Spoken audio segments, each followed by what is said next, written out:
Hello everyone, welcome to Dhurandhar of CBSE. तो आज हम लोग क्लास 9 का इंग्लिश बुक कावेरी से ये पहला पोएम पढ़ेंगे, Bharat our land. Bharat our land के जो पोएट हैं उनका नाम है सुब्रमण्यम भारती। तो इनके बारे में थोड़ा सा डिटेल्स हम लोग जान लेते हैं कि आखिर ये कौन थे, इनका जन्म कब हुआ और ये इनका क्या स्टाइल था पोएम लिखने में। थोड़ा सा डिटेल्स जानना भी बहुत जरूरी है। सुब्रमण्यम भारती, ठीक है। और इनका जन्म जो है याद रखिएगा 1881 में हुआ और इनकी मृत्यु जो है वो 1921 में। इनका जन्म कब हुआ? 1881 में हुआ और इनकी मृत्यु कब हुई? 1921 में हुई, ठीक है। ये बेसिकली एक तमिल पोएट है। ये किस टाइप के पोएट है? ये तमिल के पोएट है, ठीक है। इनका नाम से आपको पता चल रहा होगा कि ये तमिलनाडु से बिलोंग करते होंगे। साथ ही साथ ये पैट्रियोटिक पोएम है, मतलब कि ये इनका पोएम का जो लिखने का स्टाइल है वो पैट्रियोटिक पे ज्यादा बेस्ड है। वो देशभक्त टाइप के पोएम, देशभक्ति के पे ज्यादा लिखते हैं। वो खुद ही देशभक्त थे, इसलिए वो देशभक्त पे ज्यादा लिखते हैं। और ये जितने भी इनके पोएम्स हैं उनको जो है इंग्लिश में ट्रांसलेट किया गया है। तो इंग्लिश में भी ट्रांसलेट किया गया है ताकि हम इनके जो व्यूज है, पॉइंट्स ऑफ व्यू है, इनको अच्छे वे में हम समझ सकें और बाकी लोगों को भी अवेयर कर सके। तो let's start with the poem.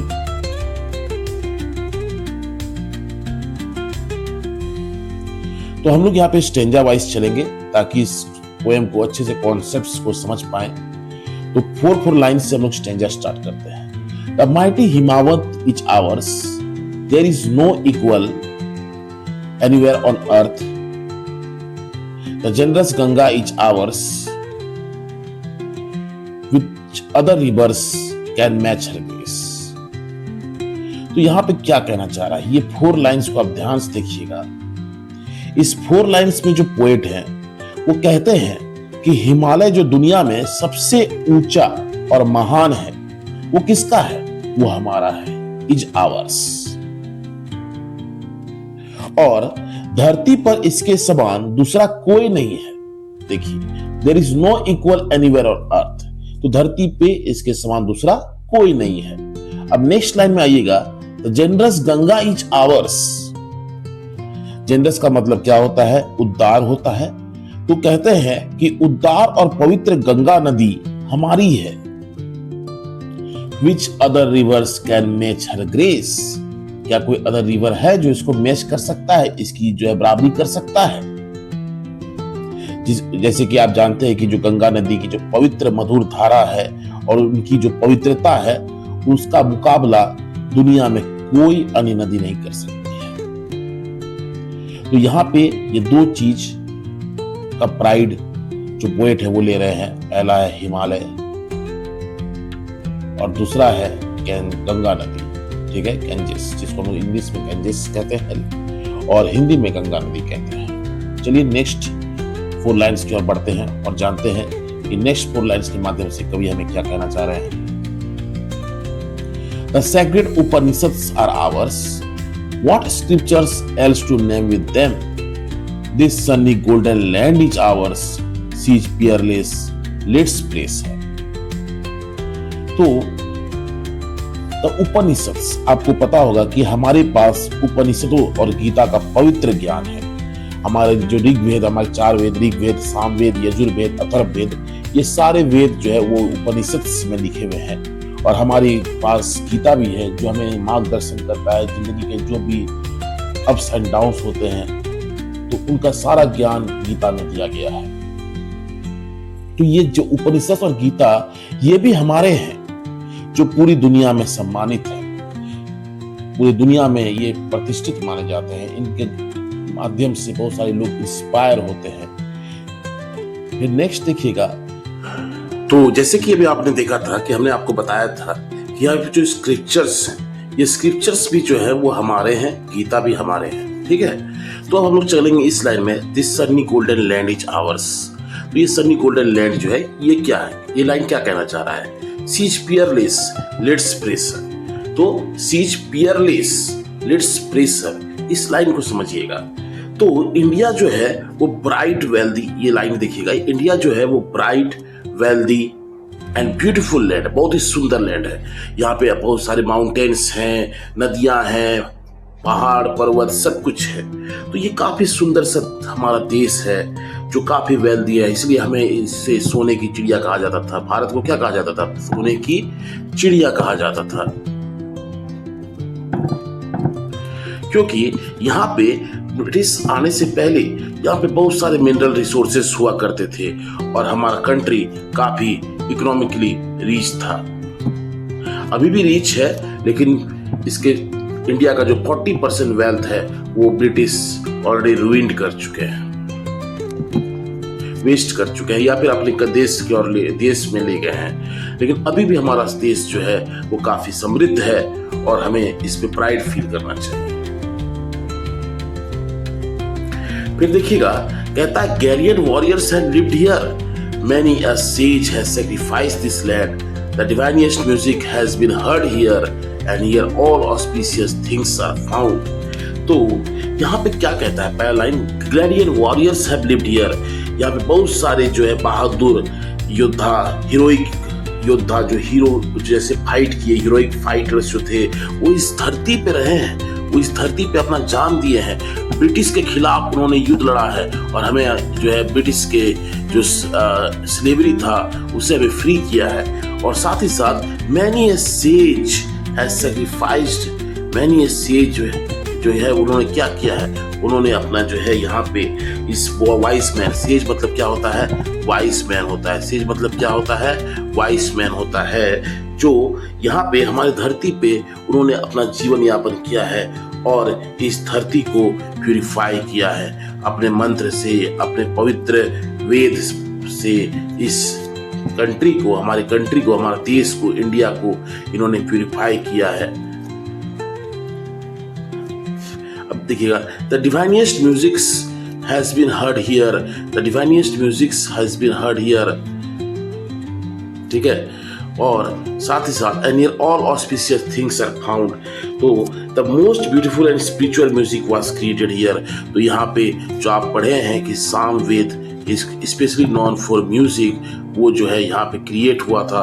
और जितना भी आज म्यूजिक आप सुन रहे हैं, they are all origination of Samaveda. There are 4 Veda, you all know that, Rig Veda, Samaveda, Yajurveda and Atharvaveda.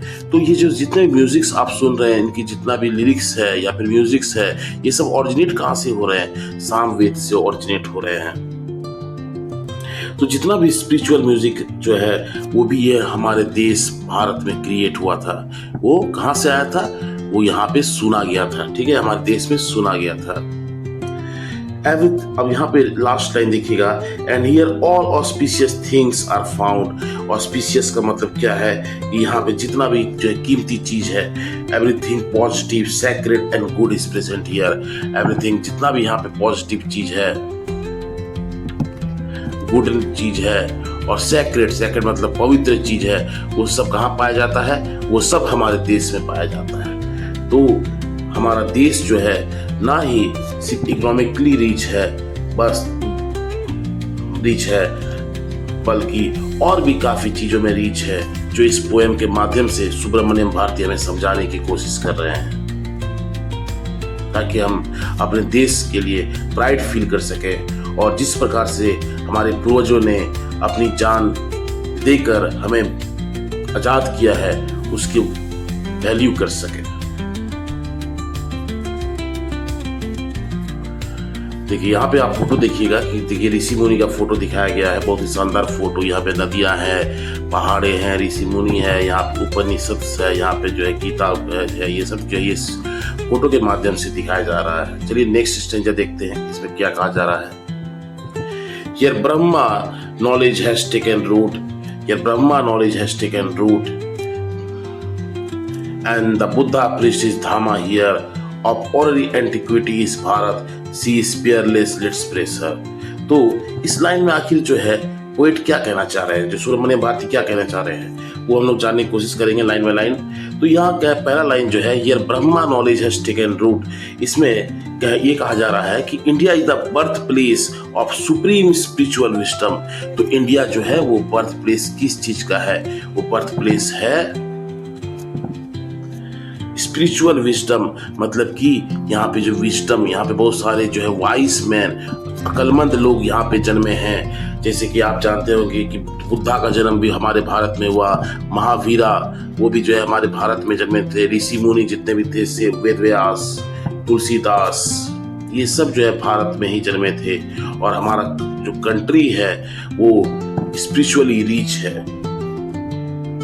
अब ऑनरी एंटिक्विटी इज भारत, अब ये जो वर्ड है ये यहाँ पे देखिएगा कि hoary antiquity is Bharat, sea spearless lets pressure, इसका क्या मतलब है जानते हैं कि India is very old and ancient civilisation. तो ऑनरी एंटिक्विटी मतलब जो यूनिकनेस है हमारे कंट्री का, कि हमारा जो कंट्री है वो यहाँ पे सबसे ओल्ड सिविलाइजेशन, आपको पता होगा कि इंडस वैली सिविलाइजेशन जो है वो भी फाउंड हुआ था on the bank of the river Indus, जिसको हम लोग हड़प्पन सिविलाइजेशन भी कहते हैं। क्या कहते हैं? हड़प्पन सिविलाइजेशन भी कहते हैं। वो कहाँ पाया गया था? On the bank of the river Indus में पाया गया था। और ये सारा जो सिविलाइजेशन है, जो पहला सिविलाइजेशन भारत में आया था, वो भी हमारा देश भारत का ही है। Siege peerless, let's pressure.